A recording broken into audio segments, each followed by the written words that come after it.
Good evening, everybody. JL Ferren here with the VoiceWithin.biz. I want to welcome you to this call tonight and thank you for taking the time out of your busy day to be with us. We actually have a special presentation tonight. We have a special guest that we want to introduce you to tonight. But before we get into that, I want to make sure that we have the right people on the call. I want to make sure that you're on the right call. This call is for parents. Okay, it's for parents, and we want to make sure that, we're talking about the right things here. So tonight, we're actually going to talk about parenting, okay? This is like parenting 101, okay? We want to talk about how you can build your relationship with your child, how you can connect with your child, how you can grow with your child. And, again, we have a special guest that's really going to, that I'm actually going to grill tonight and ask questions tonight that he can be able to share with us his wisdom on parenting, okay? So before we get into that, if you're a parent and you feel like your life has started or ended when you had children, well, first of all, you're not alone. And tonight we'll talk about personal growth between you and your child. Not only will we talk about it, but my special guest will tell you how to truly make it explode. Okay. Now, unconsciously, you've been chasing your tail, trying to be a better parent, and my special guest will really dig into why that is. And after you hear what he has to say, your priorities will change and free you from unconscious thoughts that might be holding you back. Now, I have a question for you. After a long day, do you feel like you're spending enough quality time with your kids? We'll talk about how to transform that guilt into amazement with this one simple technique. All right, and part of spending quality time with your kids is being able to challenge them. And so my next question is, have you simply run out of ideas to challenge your children? If you remember this one simple tip, you'll see growth in your children virtually overnight. Not only that, but if you've ever wondered just how fast, how high, or how far your children can go, you'll be blown away after you discover this one simple secret. And, this is all about building a better connection, as I said in the beginning, all about growing with your child. And I got to ask, do you ever feel like you're losing a connection with your child as they grow before your very eyes? Okay, we'll discuss how to make every moment with your child super fun and super productive, okay, because at the end of the day, I think that's what every parent wants, to have fun with their children and grow with their children in a way that can be beneficial for everyone involved. So tonight, I want to introduce you to someone who I would consider a subject matter expert on parenting, someone who looks at parenting in such a creative and conceptual manner that when he speaks, if you're a parent, you can't help but tune into what this guy has to say. So, again, we want to thank you for those of you who are tuning in right now, and all I can say is that you're in for a special treat. So without further ado, I want to introduce you to the founder and CEO of Crystalline Creativity, Emil Bryant. Emil, are you on the line? I am on the line. Thanks, JL. I appreciate the wonderful introduction. I appreciate that so much. Absolutely. Well, thank you for being on with us tonight. I know you're a very busy guy, so it was a great opportunity to be able to take some time to be with us, and we want to really dig into, like I said, the wisdom that you have to share when it comes to parenting. Well, thanks, JL. As a father of 5 children, I have had to really look at life with a different lens. It's important that we parents find ways to connect with our children. And over again, as I prepared for children as a young man and then as a father myself, I began to see a pattern emerge that a lot of parents either overlook or were doing unconsciously. And what I'd like to do is bring those elements into their foreground, into their very conscious thinking, so they can begin to capitalize on tools and techniques and strategies that will help them bond with their children and at the same time elevate their children. It doesn't matter how good or bad. It doesn't matter how whatever the situation is with their children. If they feel like they can improve their connection, I want to give them some simple tools that will help them do that. Awesome. Well, before you present that, I heard you shout out 5 children. So you got 5 children? Yes. I have 2 teenagers, a 10-year-old and a 9-year-old and a 7-year-old. And I'm part of a blended family, so I have had to really adapt my parenting style to the challenges of teenagers, an 18-year-old and a 16-year-old who my daughter just graduated from high school about 3 weeks ago. Very proud of her. She's on her way to become a director, cinematographer. She wants to tell stories. And my son is an amazingly gifted probably physicist or doctor, or what I would probably consider more of a bioengineer, because you like both medical type science as well as hard science like physics and calculus. So, wow. Those are my two older children, and my three younger children are three of the most rambunctious, energetic, and talented people I've ever had a chance to know. They are just absolutely joyous and loving, and so between the five of them, I have gotten a range of personalities and learning styles and interacting with the world that really challenges me as a father. But it's a lot of fun because it allows me to really tap into my creativity and bring out their best while I grow. Awesome. Okay. Well, you told us about your children, and they sound incredible. They really do. I tell your daughter, I said congratulations on her graduation, and that's a great achievement. Thank you. I want to learn a little bit more about you. Tell people listening on the call a little bit more about you and your background, and why this topic is important to you and why people should listen. Well, I grew up in the Pacific Northwest. I call Portland, Oregon, and Seattle, Washington home. And if you push me hard enough, it depends on what sports season it is. I'm a Seahawks fan. I'm a Blazers fan. I'm a Mariners fan. So get a Portland Timber fan, Seattle Sounders fan. So if you press me, I'm going to tell you that I'm from the Pacific Northwest. I call both home. And I was raised by a single mom. She was the most loving and patient woman. She raised two boys in the inner city. I'm the younger of two.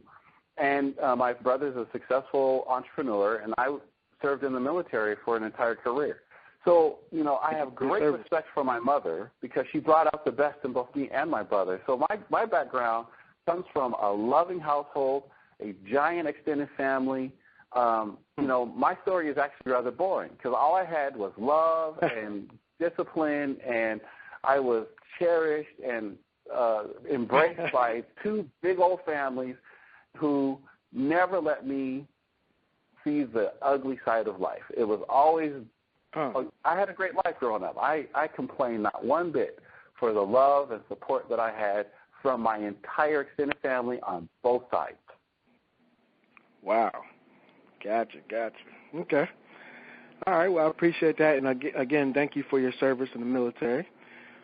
I want to let's go ahead and just dive into the call, because, we talked a little bit about parenting. You said you're a parent of 5 children. And, when somebody becomes a parent, it can just be a game changer. Some people might feel like their life is just ending. Some people might feel like their life is just starting. And so, just talk a little bit about that experience and, about, the parents that feel like their life has started or ended when they had children. Let's dig into that personal growth between the child and the parent. You see, one of the things that I learned as I began to study children, and I'm an oddball, I admit it. I studied parenting before I was a parent. I started volunteering with middle school and high school youth not too long after I entered the Air Force Academy, where I went to college. And I use that word loosely because the Air Force Academy, if anyone knows, is no college. It's just a place of higher learning. Unfortunately for me, it's also a place of higher discipline, where I probably wouldn't have graduated had I not been there. And one of the things that I learned as I began to study children and study parenting in preparation for my own children is that children change your life. It's an immediate transformation. When my daughter was born, my life changed. I couldn't remember what I did prior to having her in my life. All the things that I did were these distant memories. And then as she got older, I began to see me grow. My children and I were growing at the same time, and I was becoming their father, and they were becoming my children, but then we were both becoming these new individuals. And so the idea was, as I saw that development, I also saw the changes that come with it. I saw the struggle to grow, the struggle to find oneself. As my children began to develop their own personality, I began to shift my personality. And so it was an ebb and flow where I began to learn more and more about my children as I learned more and more about myself. And that's where this comes from, just seeing my development and myself go over and over again. So, yeah, it's a process of growth. You don't stagnate as a parent. You have to grow, and you have to become something. Well, the idea is if you know you're going to grow, can you choose what to become? Can you help your children choose what they'll become? And the answer to both of those is yes. Okay. So you're saying that basically by you focusing on how you grow, that can help you focus on how your child grows. But how can you really, like, make that explode? Like, how can you take that to the next level as a parent, wondering how they can actually do that? I mean, I hear what you're saying, as far as, growing within yourself and then, focusing on your child growing, but how can you actually do that? Well, see, here's the thing about personal growth, that everyone is, to use the model that you've heard before, everyone is on a journey. So the destination is really sort of undefined. The journey is the great part of it. So what you want to do is you want to begin to very purposefully make the journey as productive as possible. So for some, maybe who are spiritually minded, that might mean bonding with your God. I'm a Christian, so I would say the word church. But you have your own faith, and you have to choose that. If that's a path for you, then that's a way that you can begin to grow. But when you deliberately decide that you want to improve your life, then the process of growth will take its own path. But if you don't deliberately decide to grow, you're not sure what you'll become. And that can be good or not as good. So what you want to do is be very conscious about what you intend to do with the time you spend as a parent, because you do grow. As a father, I grew. My children's mother grows as a woman, as a mother. So you cannot leave it to random chance and hope that what you'll be when you finish this growth process is good.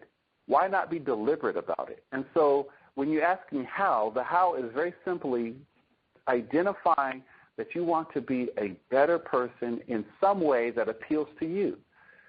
Would you like to be a musician and you never had an opportunity? Why not learn and use that as part of your parenting experience for your children?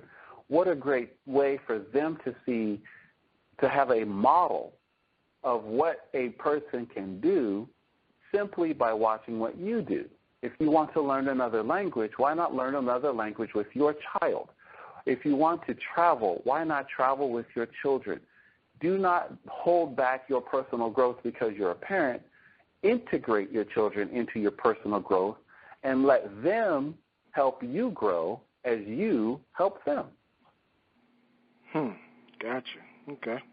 So while we're on the topic of, becoming a better parent, a lot of people out there, maybe even listening on this call, they strive to be a better parent, but they might feel like they're chasing their own tail. Why do you think that is? I mean, what is really the root of that?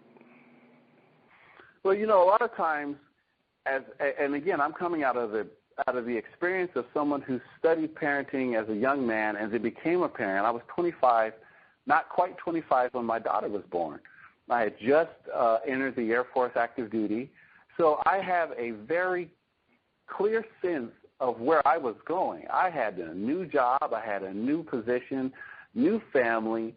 I had all these things happening, so I had to focus on job and raising children and being a good father and being a good lieutenant all at the same time.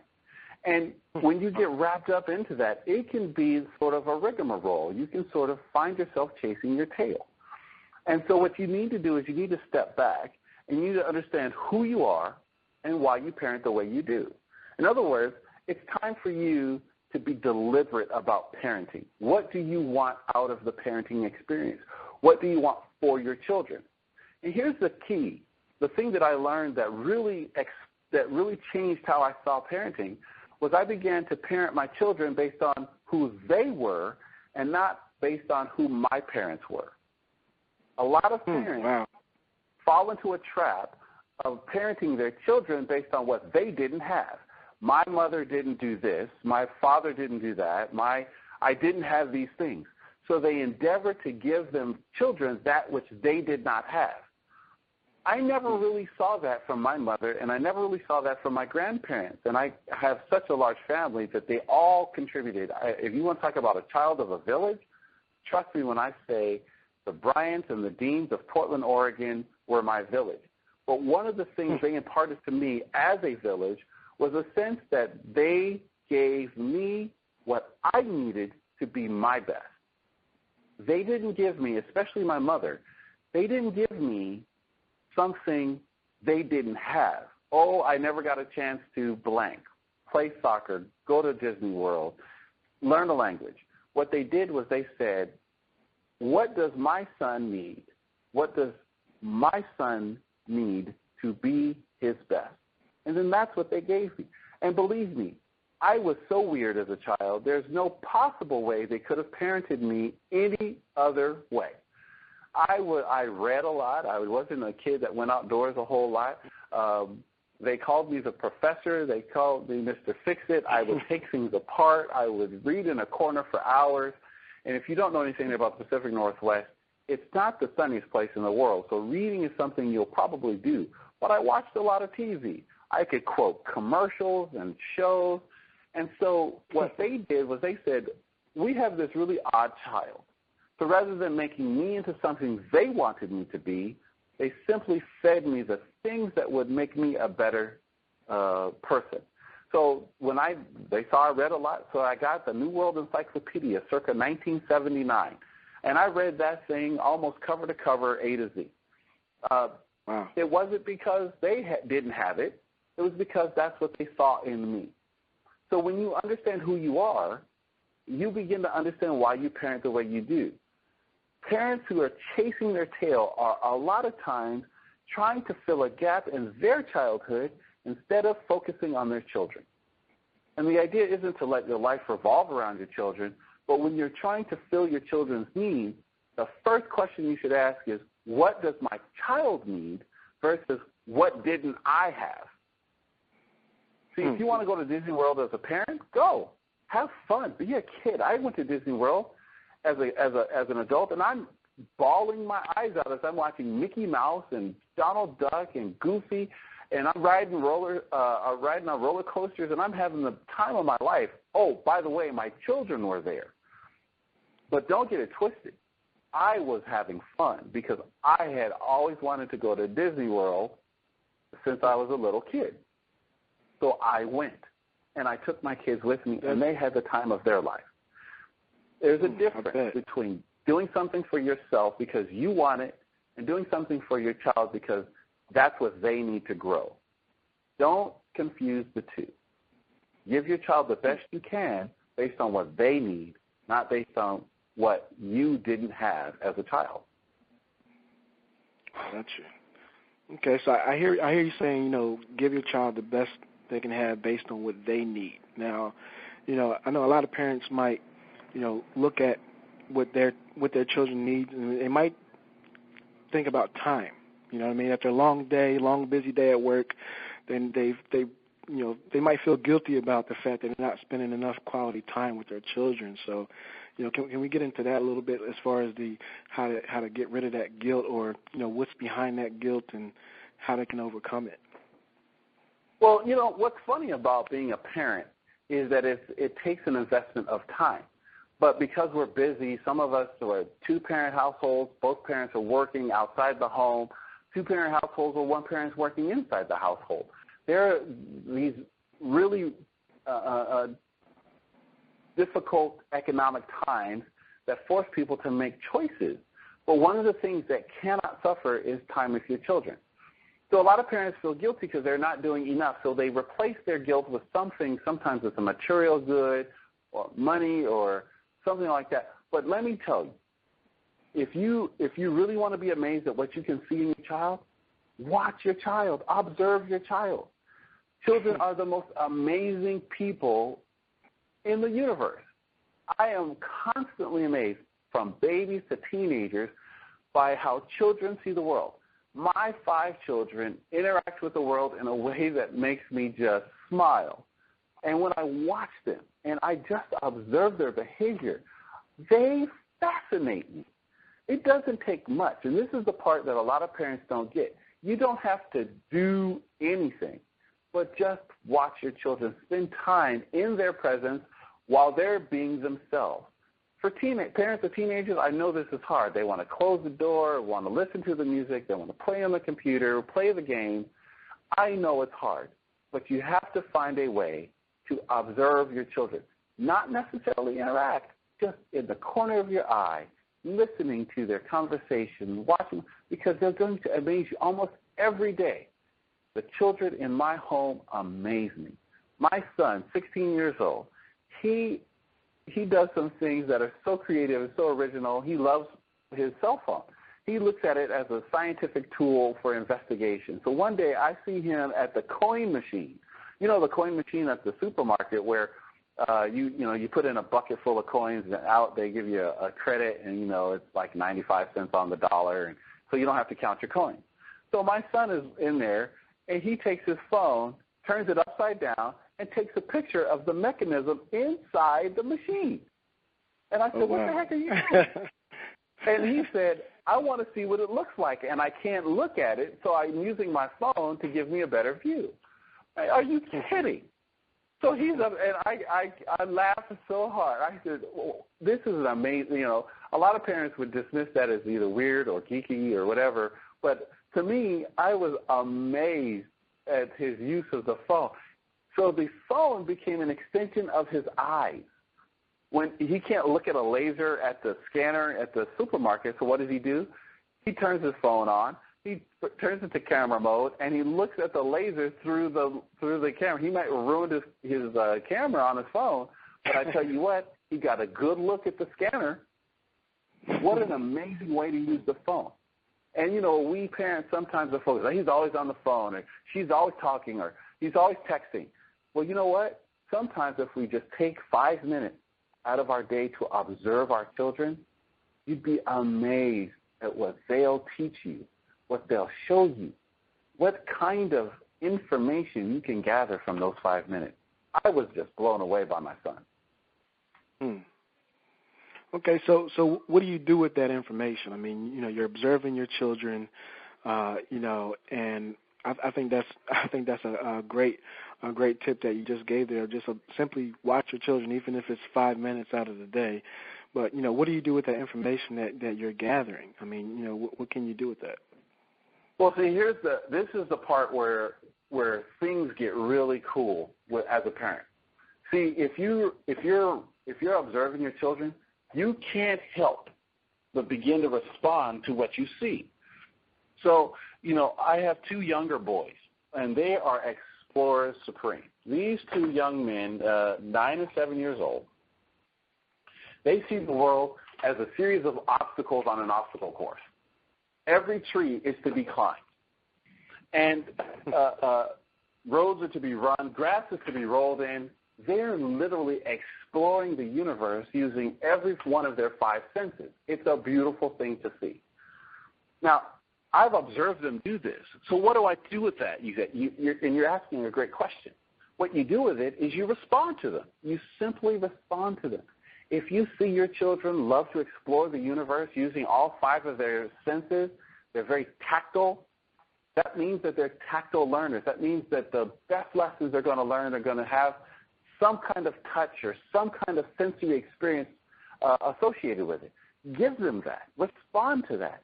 Make sure they get time outside. Make sure they get things that they can touch and feel. Define the universe in terms of things that they can feel and touch and see and taste. When they start putting things in their mouth, give them different things to taste. Give them vegetables that you may not have ever tried. You may hate asparagus, but you don't know what your child may hate if you don't give it to them. So that's just another way to respond to them. Challenge yourself to give them the thing that you see them doing. A lot of parents go crazy. Their children are 2 or 3 years old, and they're exploring the world, and they're learning to walk, and they're touching everything, and they're putting their fingers everywhere. Well, you know what? That's an opportunity to respond to your children. You've observed them. Respond to that.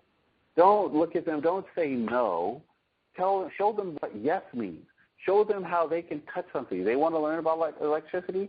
There are ways that you could be really creative and not dangerous, but you can explore electricity. A potato batter, which will allow them to use their hands and their minds and create something that is real. Plant seedlings that can blossom in the sill of their bedroom. If you eat an orange, try to grow an orange tree. Tap into the things that makes it. If they love flowers, see if you can create a flower garden with them. There's so many ways to respond to your children based on what you observe. But the key is you have to observe them and then respond based on the observation. And that goes back to my second point. You have to understand, my second point. You have to understand who you are, so that you are nice and comfortable with the thought that your children may lead you down a path that you may not have gone. You may hate math, but your child may love it. You don't have to be good at math to give your children math problems. You don't have to be good at math to go to the library and give them books about math. You don't have to be good at math to help your child find a way to express that part of their psyche. It's not about what you know. It's about how you respond. And if parents begin to respond in ways that encourage their children, the bond between them is really going to grow. And, one of the things I say is that your children are they'll grow right in front of you, because pretty soon they're going to continually gravitate. And they may have 6 or 7 or 10 things that they like to do. Respond to every one of them. Over time, you'll see the pattern emerge, that your responses and their attraction are going to begin to get a little more narrow. For some children, it gets narrow quickly. For other children, they have lots of experiences and lots of things that they like to do for a lot of their life. I'm one of those children. I read a lot. What did I read? Everything. I read fiction, nonfiction. I read history. I read the encyclopedia. I read everything, and that was in the pre-internet days. I read the back of the box of cereal. I read the instructions to video games. I read everything. And you know what my mother did? She gave me more to read. She gave me more to read. And my mother's boyfriend at the time I was growing up, he said the kid is a machine. So he gave me everything from how to fix household problems to how to repair his Volkswagen Beetle circa 1967. We did it all. And because of that, I never stopped learning. And to this day, I'm the same way. And I'm just one child who responded to one parent. Imagine if we had a generation of children whose parents would respond to what they observed and continually fed all of those likes, wants, and desires. It can be a really explosive time in their life. Absolutely. Well, I want to throw you a curveball. For a minute here. I want to talk about the negative side of things and how to respond to that. You talked about the age of 2s and 3s, and a lot of people call it the terrible 2, so to speak, and the tantrum stage. And how do you respond to that as a parent? You're observing your child, let's say 5-10 minutes out of the day, and you observe them acting in a way that you wouldn't want them to, acting negatively.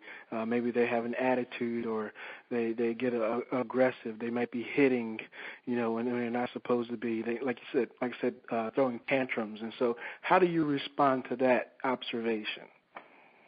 Well, first of all, everything I'm saying is predicated on the parent being a parent. We cannot have children running the household. And if any parent listening knows that their child is running their household, you have to claim your house. I'll give you one simple tip to do that. It is draw a line and don't let your children cross it. It's just that simple. It is not pleasant. It is not easy. But if you do not do this, children who do not have established boundaries tend not to have established boundaries as adults. So what you want to do as a parent is give your children very firm boundaries. If hitting is not tolerated in your household, then you have to give them that boundary and then enforce it consistently. draw that line and do not let them cross it. Whatever tool you need to manage, and I will not tell you how to manage it. I believe in not sparing the rod, and I use corporal punishment. But I also use creative punishment. I also use creative engagement. So sometimes the best deterrent I had was to tickle my child. Sometimes the best deterrent I had was to spank my child. Sometimes the best deterrent I had was to hug my child. I created an environment where what I wanted them to do was more important than what they wanted to do. And every parent has to do that in their own way. And I'll go back to a point about understand who you are and why you parent the way you do, and remember that you and your child are growing together. So the establishment of these boundaries is very difficult sometimes because it may mean tears and may mean noise and it may mean poked out lips and poopy lips and puppy eyes and all that sort of stuff. But if you as a parent can figure out what it is in you that allows you to set that boundary and maintain it, you will have a very productive and healthy child. Remember, children without boundaries tend to grow up to be adults without boundaries. And I know there's a lot of parents who want their children to be creative and they want their children to be very, innovative and free-spirited, and I think that's beautiful. But we also want those same children, when they grow up, to be good, productive members of society and who want to help and not hurt others. So you can have both. You can have those children who are creative. You can have those children who are productive, and you can have those children who are free-spirited, all in the context of raising your children with the right type of boundary for them. You want to, specifically, you want to address tantrums. Let me tell you what I did with my children when they had tantrums. And my children had about a half dozen of tantrums each before they realized that there was nothing good coming from a tantrum. The first thing that I did when I witnessed a tantrum is I gave them a very direct verbal warning that this is not tolerated behavior. And then I let them work it out however they needed to. At 2 years old, the decision-making matrix is good enough in a 2-year-old's mind to decide whether or not they want to have a tantrum. So if they decide to have a tantrum, as my children did, I let them. And the result of that was a very negative consequence. In my children's case, it was a spanking. But only after the entire tantrum had played itself out. You see, part of the problem with a tantrum is that it's a call for attention. So by letting it play itself out, the attention that they seek, they do not get. And then when the negative consequence comes, they have to think about all of the energy they just expended trying to get attention, which did not work, and then having to deal with the consequence of knowing they made a choice that did not result in them being happier or better off. So I won't say draconian, but I will say firm. Now, as my children aged, I didn't spank them nearly as much. In fact, I probably spanked them a dozen times total, and I only used my hand and only on their hand. But the part of setting a boundary is creating a situation where the decision-making matrix for the child, whether they're 2, 12, or 17, the decision-making matrix has a variable in it that cannot be solved by their matrix. Their matrix cannot solve certain equations. What equation is that? Well, for me, it was creating a situation where the children felt like, I don't know what will happen if. Now, how many of you who are listening remember growing up, there are certain behaviors you just didn't do? In fact, you might be at the store or in the mall, and you might see a child exhibit a behavior, and you would say this: if I did that, I don't know what would happen. Now, when you say that phrase, that phrase is a powerful phrase because in math terms, it means you're dividing by zero. It means that you can't solve the equation. And in fact, that was such a powerful motivator that as an adult, you say, I don't know what would have happened. I'm 6'4". My mother is about 100 pounds lighter than I am, and she's 5'3". And to this day, as a grown man who outweighs his mother by 100 pounds, I'm still scared of her. And there's still certain things I won't do in her presence because I don't know what she'll do. And I don't want to find out. So if I have that, and remember, my mother is an angel, a sweetheart, a woman who raised 2 boys and did not use a lot of force, but somehow imparted in me enough intimidation, fear, discipline, whatever you want to call it, that to this day I don't cross certain boundaries with her because I don't know what will happen. And if she can do it, I'm sure almost any parent can. So that's how I deal. That's a good curveball. But parents have to, and I'm not going to tell any parent what tool to use. They have to figure out what tool works best for them as a parent. But whatever tool they use, they have to set that boundary and they have to maintain it consistently. Otherwise, they will find themselves bending and bending and bending, and pretty soon the person who's in charge of the home isn't the person who should be. Gotcha. And that goes back to what your point you keep going back to is understanding who you are as a parent and why you parent the way you do. Absolutely. That is 100% the truth. And what I've learned with 5 children is that once you have set a boundary and everybody understands it, they may lean on it, they may test it, but as long as you're consistent, they won't break it. And pretty soon you can focus on all the fun and all the joy and not so much of the, now what, which a lot of parents get to. And, if I sound like I have boundless energy, I do. I admit that. I admit that I could come home after working 12 hours and still have time to do something with my children every day. But there's a part of me that knew I was investing in my children in the long haul, and now my daughter, who graduated with like a 3.9 GPA and is getting scholarships going to undergraduate school to become a director, that's the payoff. You might be sleepless when the children are 4, but when they're 14, you can get a night's rest. It's worth it to me. Gotcha. Okay. Well, Emil, you touched on, when you were younger, how your mother observed you, and you like to read a lot. You said you used to read the back of a cereal box and so forth. And so what she did in response to that was she gave you more to read. And so I guess that, that to me, when I look at that from the outside in, that's I guess she challenged you, she pushed you in a way. And, I guess as parents, we're always looking for ways to challenge our children. And, what do you have to say to the parents that have simply run out of ideas on how they can challenge their children and how they can bring out the best in their child to help produce that personal growth there?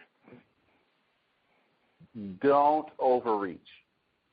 That's, in this world where you have so many things thrown at you, you have intramural activities at the school, you have sports leagues out of the school, you've got music lessons, you've got choirs, you've got church, you've got Boy Scouts, you've got Girl Scouts, you've got karate, kung fu, you've got all these things that are coming at you 100 miles an hour. Let me tell you, sometimes too much is too much. And what we need to do is slow down on the activities and really think about what kind of behavior do I want my child to exhibit? And then focus on the behaviors and the things that will bring out those behaviors. Let me talk about my younger daughter. She's 10 years old, and she's incredibly creative. I don't know if I can keep up with her. She is so smart, off the charts, brilliant. She's acing the standardized test. She reads like a vacuum cleaner. She's just incredible. She's beautiful. She's musical. I'm like, oh, my gosh. I stumble at the thought, shudder at the thought of having to try to challenge every single one of those things.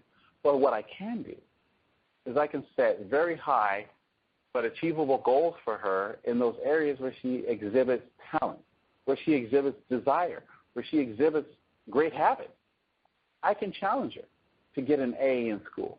I can challenge her to learn to read music. I can challenge her to try a song that maybe pushes her ability on the recorder or on the violin. This young lady writes plays that enlists her brothers, and they all kind of work together, and she writes and directs and produces, and they do sets and costume changes. I've never seen children like this. In fact, it kind of freaks me out. How old is she? 10. Wow. And she's been doing this for years, not just recently. And they do dances, and they did a synopsis of my wife and I's romance, and she writes a book about it, and then they do a play on it. It's phenomenal. What do you do with all that? So what you do is you just create a situation where what you see in your children allows you to challenge them. That's all. That is the sum total of this secret. Challenge your children by setting a high but achievable goal, and when they achieve it, push it out a little bit further. Give them something to strive for, something that they can focus their attention on. In my daughter's case, what am I trying to do? I'm trying to give her the freedom to learn how to reach even further than she thought she could. Again, it's as simple as saying, could you play Mary Had a Little Lamb? And when she masters that, can you play Twinkle, Twinkle, Little Star? And when she masters that, can you play Jingle Bell? When she masters that, can you play Jingle Bell Rock?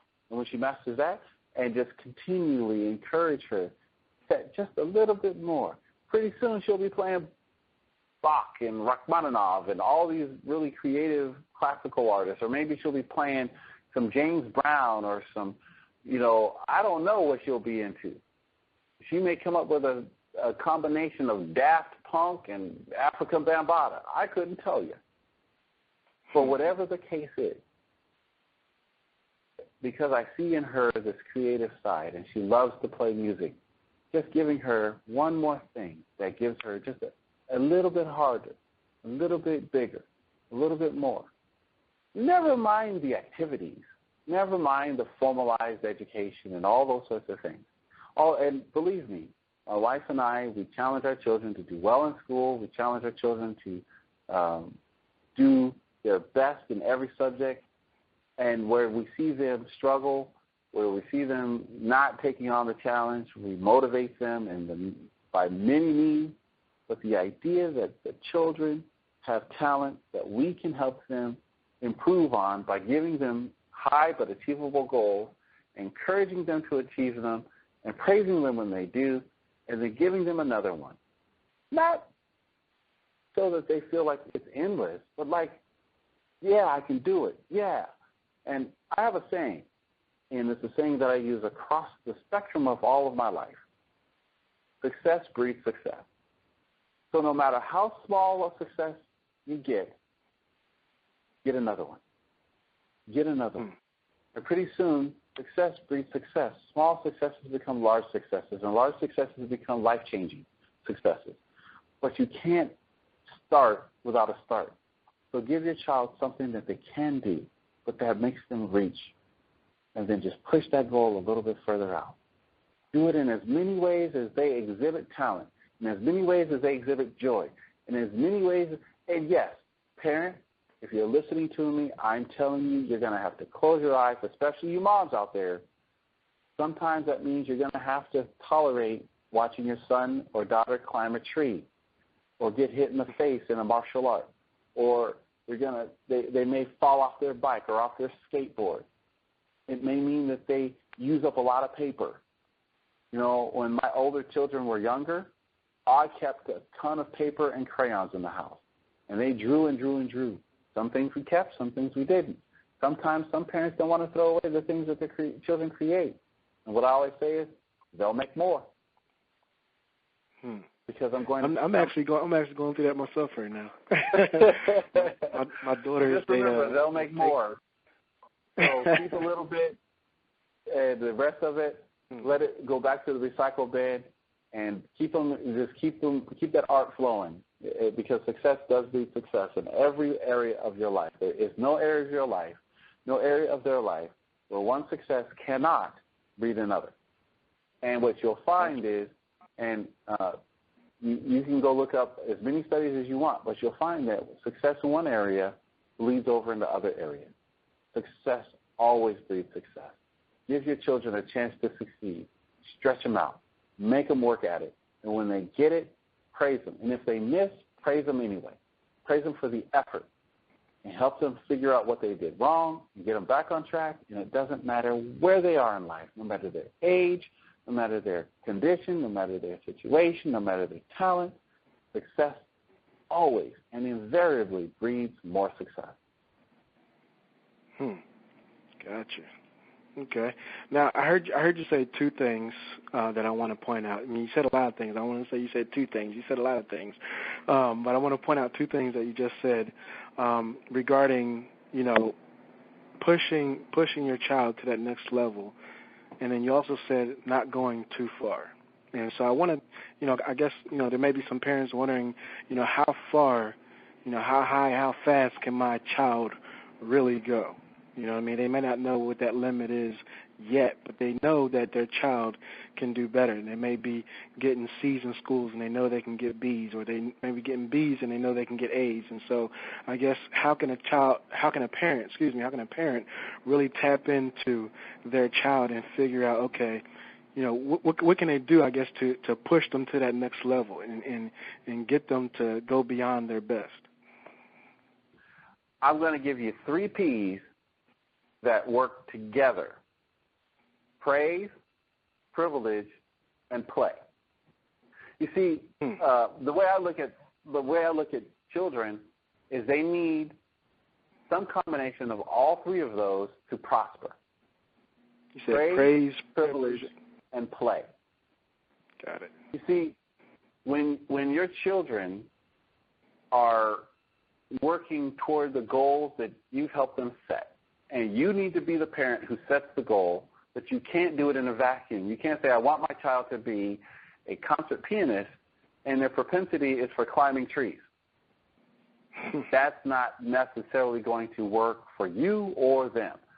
On the other side, because they'd rather climb a tree doesn't mean they can't be a concert pianist if they have that aptitude. So the way this works is you have to praise your children for the things they do well. You have to give and withhold privileges based on their willingness to do well. And then you have to give them structured and unstructured playtime to discover what they do well. Praise, privilege, and play. And it's that playtime that's so critical, because playtime allows them to explore what it is they do well. You need to give them that. Structured and unstructured. Structured playtime means that you're going to tell them what to do based on what you've already seen them do. We're going to the playground today so they can climb and run. Other times you may say we're going to the video arcade because they love to play games. That's structured playtime. Structured playtime can be with people, other kids in a play group. It could be going to the park and seeing them make friends because they're social animals and they just need to go out and make friends. Or it may be that structured playtime is that they join a sports league, or that they join Boy Scouts or Girl Scouts. Structured playtime is just that, something that focuses them in a specific scenario, a specific situation with structure that allows them to develop themselves in a way that they've already exhibited they like, or they have aptitude in, or that they can. On the other side, praise and privilege come in because the praise is the part where when you see them repeating behaviors that you want them to repeat, you have to give them praise, liberally praise your children. And you praise them for who they are, not for what they do.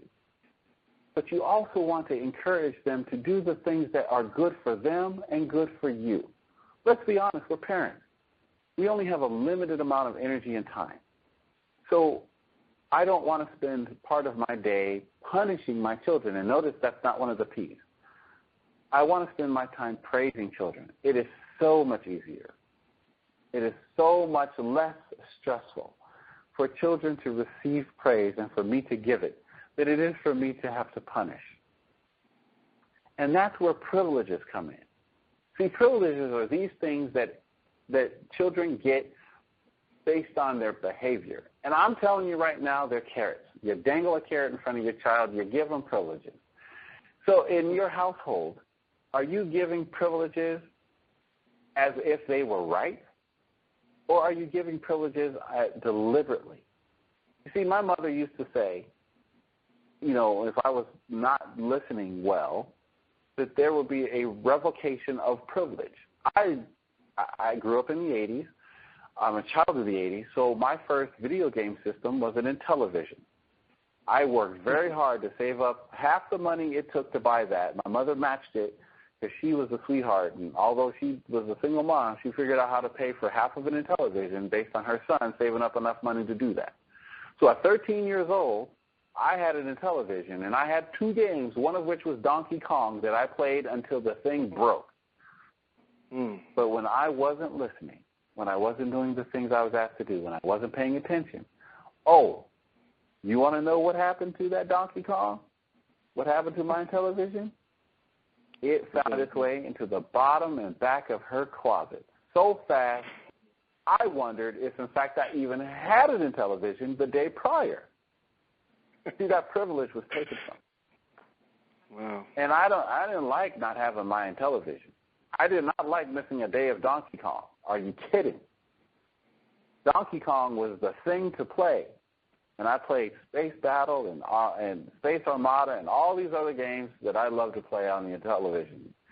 And I'll tell you, losing that Intellivision was like losing my best friend. My mother was quick. So how did you respond to that? To remove privilege. As a child. Sorry? How did you respond to that as a child? I mean, what did you do? I pouted and complained and grumbled and all that sort of stuff. But eventually I figured out that if I just did what I was asked to do, I got everything I wanted. It's a funny thing. As a child, your calculus is pretty easy to manage. Do what you've been asked to do, get what you want. Most parents do that with their children unconsciously. My mother made it very clear. You're not doing what I need you to do. You're not taking care of the household, washing dishes, cooking dinner, whatever she needed us to do, then there was something that I wanted that was going away. See, a lot of parents give their kids a lot of privileges, and then they don't manage the privileges. And I'm sorry, I'm not from that school. I believe that a parent's responsibility is to feed, house, clothe, love, and educate a child. Nowhere in the parent credo does it say they have to have a PlayStation 4. Nowhere in the parent credo does it mean they have to have a computer in their room, an iPhone, an iPod. Nowhere in the parent credo does it say that children must have new cleats for football season. So when parents begin to realize that they have a lot of leverage with their children, they can use that leverage. Did you hear me say withhold praise? No, you did not. Did you hear me say withhold privilege? Yes, you did. Those are 2 completely different things. Children always need love. They always need guidance, and they always need praise. But they don't need all those privileges. And those privileges can be a way to help manage some of the behaviors we talked about earlier. Okay. I'm going to throw you another curveball before we get towards the conclusion of this call. And I want to, I think you pretty much answered it, but I want to kind of touch on it again, I guess, if you want to kind of expand upon it. And that question is, for the parents that feel like they're losing the connection with their child. And, maybe the child's in the room all the time and they want to spend quality time with the child, but they're not able to, you know what I mean? And their child kind of shuts them off and, the whole reaction of I don't like you and you don't understand me as a child and so forth. And how does a parent deal with that? More importantly, how does a parent build that connection back? How do they get that connection back so that they can be able to grow and build a relationship with their child? That is a very challenging part of parenting, and every parent goes through it. Every dad is Superman to their children, and one day they're not. One day dad is not cool anymore. Now, do not ask my 16-year-old son how I remained cool in his eyes, because I don't know how I did it, but I did it. And I think it is one of the if I figure it out, I will buy a lottery ticket, because there's just no way that you can do that. I was a nerd growing up, so for my son to think I'm cool today, that to me is like the highest praise. But all kidding aside, one of the challenges that we parents face, and we face a lot of it, is that our children have to grow up. It is a very difficult thing to see your precious little baby who you held in your arms become this adult person who has a will and desire and has freedom, has responsibility, and has a mind, an independent mind. If you feel like you haven't done the best job as a parent, if you feel like your children are growing up in a way that you do not approve of, it's never too late to start over. But it takes a humbling of the parent and an openness that children have to, children are some of the most amazing creatures in that you can really mess with their minds and they still love you and accept you. It's amazing what a little humility for a parent will do. If you feel like you're losing the connection, find a way to reconnect by first being humble. That doesn't mean apologetic, and it doesn't mean mouthy. What it means is take time to articulate to your child in whatever form is most comfortable for you that you love them and that you miss them and that you want them and that they're important to you.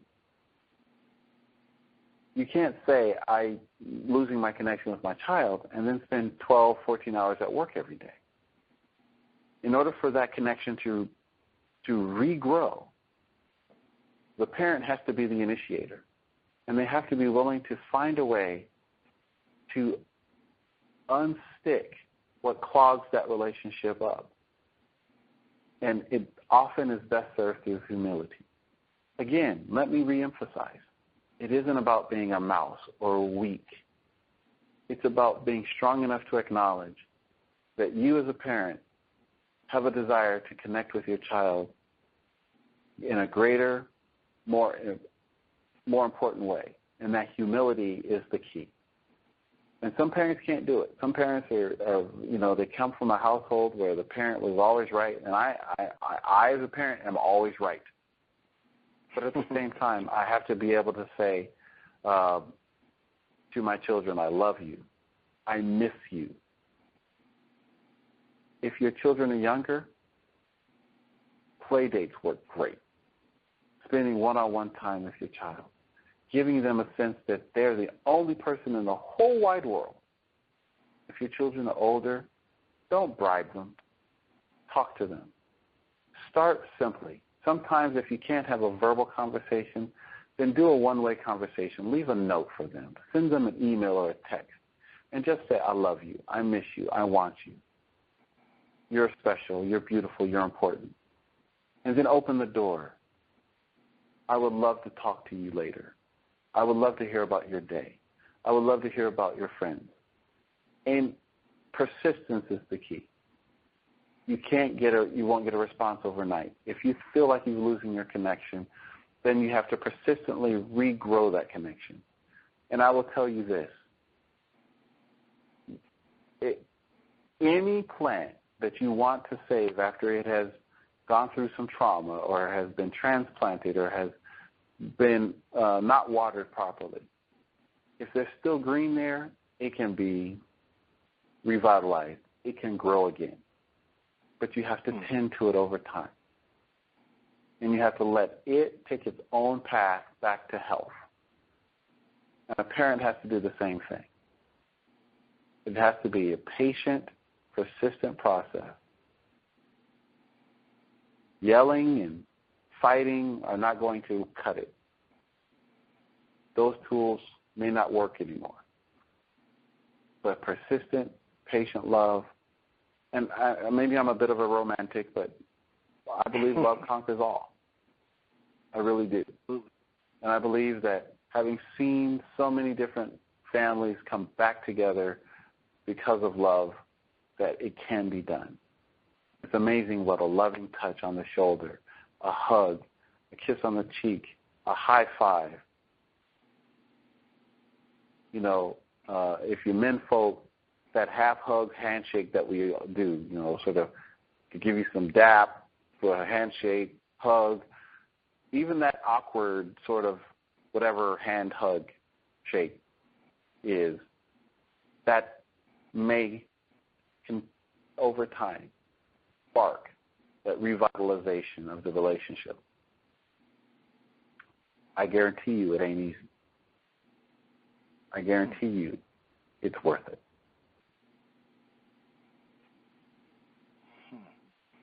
Well, Emil, I appreciate your words when it comes to that. I know I threw you a curveball, but I appreciate the value you just really brought out when it came to that. And I think a lot of people are going to walk away realizing that, you know, it's not the end of the day. You know what I mean? It's not all over when it comes to building that connection with the child. And you know, I guess, you know, since we're going to wrap the call, I want you to just imagine yourself in front of a fireplace, right?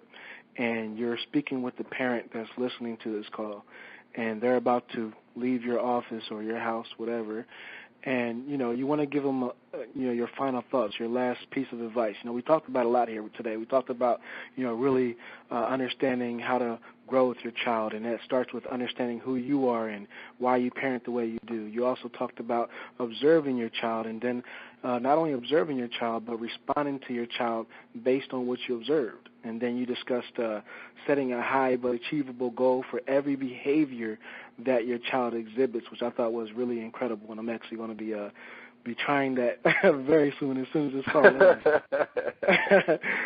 Like I said, I got kids drawing on the wall, drawing on all kinds of papers, so I'm going to respond to that behavior in a more productive manner and give them some more paper so they can draw on that. But, you know, you also talked about creating... Let me interrupt you on that real quick. Sure. As you're going through taking notes for your own personal benefit and edification, let me offer you this. Okay. If you go to Costco or Sam's Club or one of the warehouse clubs stores, you're going to find in there 900 feet of butcher paper. It comes in a roll about 15 inches wide and 900 feet long for about $15. This is really important. I don't know if you've ever been to the restaurant where they put paper and crayons on the table and they just let you draw freely, right? Right, yep. Oh, okay. Well, I want you to steal that idea. And any parent out there who's got kids who love to draw on the walls, I'm going to help you with this. It's a really simple thing, and it's a achievable solution. For the next week, go to the warehouse store, warehouse club, buy the butcher paper in the 900, and then paper a room at the eye level with the butcher paper. Just tape it everywhere. And then tell your children, and I'm not lying, get a bucket of crayons and say, do not leave this room until these walls are covered. You see, encourage them to draw on the wall the right way. If they want to draw on the wall, what they're really saying to you isn't, hey, Dad, I want to piss you off today, so I'm going to draw on the wall. Now, they may be saying that, but probably not. What they're really saying is, I need a bigger canvas, Dad. I have these grand drawings in my head, and I need a bigger canvas. The piece of paper is too small. That's what they're really saying. So encourage them to be artistes. Paper the wall with the butcher paper. Let them draw to their heart's content. And instead of you yelling about drawing on the wall, you're praising them for it. Okay. And give them one rule. And what's the rule? The rule is simple. If there's paper on the wall, you can draw on the wall. No paper, no drawing. And then give them all the paper they want. 900 feet, brother, $15. Okay. That's awesome. Go ahead and finish. I appreciate that. 900 feet. Costco, right? That's the local one here in the D.C. area that I know has it because I saw it, and I was like, ooh. my creative juices were flowing. Got you. Okay. All right. Well, you also discussed creating unstructured as well as structured playtime, and I guess you brought out the 3 Ps. I don't know if it's the 3 Ps of parenting or just simply the 3 Ps, but I liked it, and it was praise, privileges, and playing. And, you talked about basically doing this to help your child discover and grow their natural talents and gifts. And, again, some very powerful information that you presented there. But now what I'd like you to do is, just play along with the fact that you're in front of a fireplace, right, and you're sitting with a parent. Sure. And you're about to give them your final thoughts, your words out the door, so to speak. What would you tell a parent before they get off the call and go to interact with their child and implement some of the techniques that you discussed? Envision your child as an adult coming into your home with their family. What kind of parent do you want them to be? And then be that parent. Wow.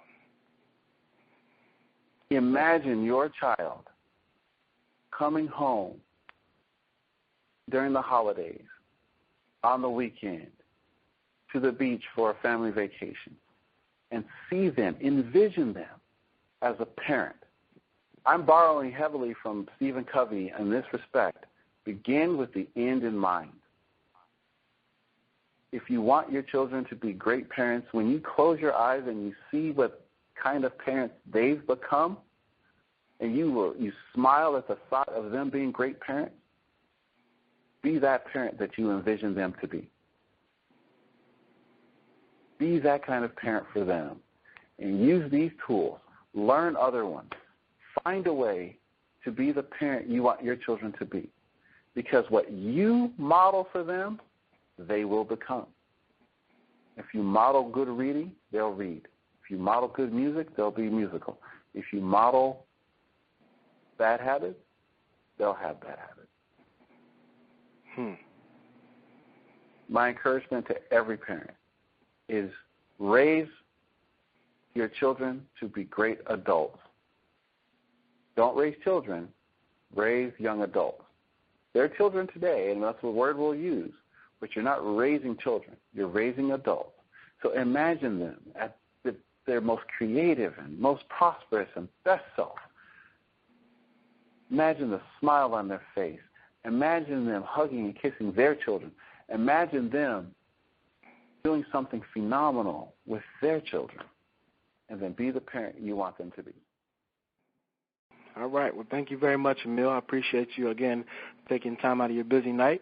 And, again, everybody, thank you for taking the time out of your busy night. I hope you got a lot of valuable information from this. Hope you got a lot of pages of notes. But more importantly, I hope that you begin to build that relationship and grow with your child and really bring out the best of them.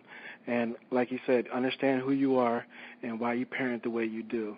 That's very, very crucial. So thank you, Emil, again. And everybody, you have a good night.